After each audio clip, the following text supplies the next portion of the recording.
ભાઈ અમદાવાદની અંદર તમને હું એવું કહું કે મસ્તીનો જોરદાર 4 BHK નો બંગલો કેટલામાં આપી દેવાનો ભાઈ? 1,81,00,000 નો બંગલો 1,71,00,000 નવરાત્રીના 3 દિવસ 12 ડે.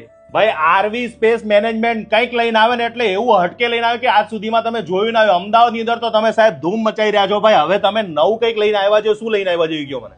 આની અંદર અમે 12 ડે રાખ્યો છે. હા. 9 દિવસ નવરાત્રીની અંદર કોઈ બી માણસ બુક કરાવે છે ફ્લેટ 10 લાખ રૂપિયા ડિસ્કાઉન્ટ. કે અત્યારે છે ને આવા બંગલા મળતાય નથી લોકોને. અને હું તો તમને કહીશ કે તમારા માટે જોરદાર ભાઈ. આજે તમે જે બંગલો જોયો અહીંયા જો આપણું આખું બાલ્કની વાળું આખું જગ્યા અને સર આની અંદર રૂમ ની વાત કરીએ તો કેટલા BHK વાળો છે એ કહી દો મને. 4 bedroom hall kitchen. 4 bedroom hall kitchen અને એટલો મસ્ત લોકોને અગવડ નહીં પડે ને ભાઈ. પ્રાઇવેટ પાર્કિંગ આવી ગયું, પાછળની બાજુ બી વોશ એરિયા આવી ગયો, આગળની બાજુ મોટો રોડ, આપણી ગાડી પાર્કિંગમાં બી પડી રહે, રોડ આગળ બી પડી રહે. જે લોકોને એવી જગ્યા જોતી હોય કે પ્રાઇવેસી આજુબાજુમાં કોઈ ના હોય અને ખાલી 15 યુનિટ હોય આખા અમદાવાદમાં, મને નથી લાગતું કે તમને આવો ક્યાંય બંગલો મળે કે જ્યાં ખાલી 15 યુનિટ હોય. સાહેબ ચેલેન્જ કરીએ છીએ કે હાલ રેડી પોઝિશનમાં 15 બંગલોની સ્કીમ આટલામાં ક્યાંય નથી. ક્યાંય નથી ભાઈ. પાકું એડ્રેસ કહી દો, કઈ જગ્યા આવવાનું કહી રુદ્ર દો. બંગલોઝ, નરોડાથી દેગામ વાળા આઇકોનિક રોડ ઉપર 15 જ બંગલોની સ્કીમ છે અને કોઈના પૈસા ના ડૂબે. હા, એવી જોરદાર સ્કીમ તમને કહી દો છે કે તમારા માટે લેવાય.